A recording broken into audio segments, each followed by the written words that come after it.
everyone, my name is Shanna Therese with Reimagined Devotion, here to talk to you today about one of my favorite terms for God, which is uncircumscribable.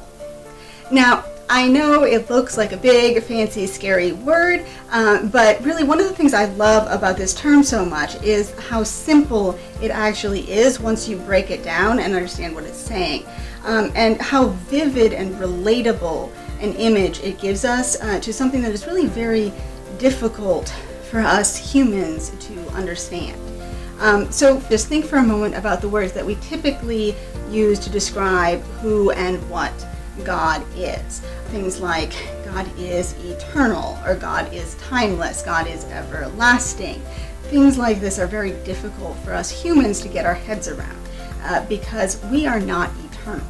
You know, we have a beginning and an end. We cannot conceive of a world really without time, and therefore it's very difficult for us to get our minds as human beings around the idea of eternity.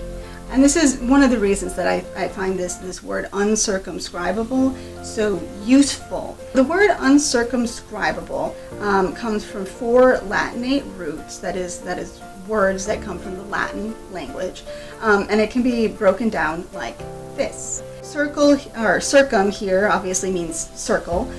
Able, again, obviously means able or capable of or can.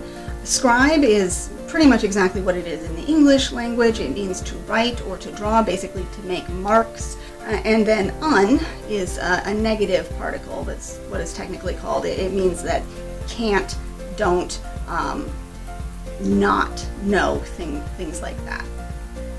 So when you put it all together, you get a very simple meaning to this word, a very easy and relatable picture. Something that is uncircumscribable is something that you cannot draw a circle around.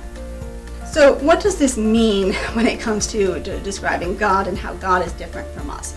Imagine a piece of paper that has a circle drawn on it. And now imagine that everything, literally everything, space, stars, energy, gravity, bunny rabbits, time, reality itself exists inside this circle. And the circle is what we call the universe. Everything in the universe exists inside the circle because the universe itself is circumscribable. Not uncircumscribable, but circumscribable, which means you can draw a circle around the universe, around everything in the universe. And we actually do know this. The universe has limits. The universe has a beginning and an end. Science actually does know this. Science has in fact calculated that beginning and that end. We know there is an edge to the universe, a limit to the universe. The universe is not in fact infinite. And inside the limits of the universe, there are rules, laws like gravity and entropy and friction and movement and heat. And this is because the universe is circumscribable. You can draw a circle around it. You can ascribe it limits and edges and rules and beginning and end. So again, everything in reality fits inside this circle except God. And that is what it means when we say that God is uncircumscribable. God is the one thing that the circle will not fit around. And that is the difference between us and God.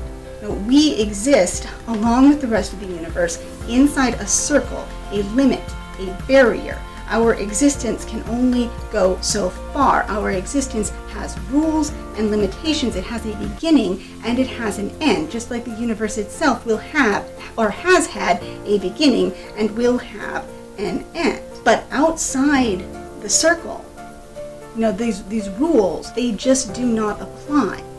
This is the great advantage of describing God as uncircumscribable, because if eternity is something outside the circle, something that we can never really define or understand, we don't need to define or understand it in order to talk about eternity. We don't need to understand God in order to know God.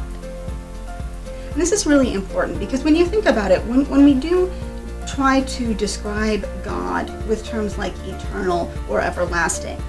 What we're really doing is we're trying to put God into a box. And we're trying to label that box eternity, and we're trying to say that we know and understand who God is and what God does and how God operates. But that's the exact opposite of what we should be doing. What we should be doing is taking God completely outside of the box, because the box just does not apply to God at all. So I find this term uncircumscribable to be the most helpful term I have yet encountered when it comes to understanding who God is, what God is, and how God and humanity, God and the universe, are different from each other. It gives us an easy and relatable image to something that we humans really just can't understand. You know, we really just do not know what eternity means. But we all know what a circle is. And in addition to being very useful, I also find it quite freeing. Because what it does is it tells me that I don't actually have to know the answers to these things.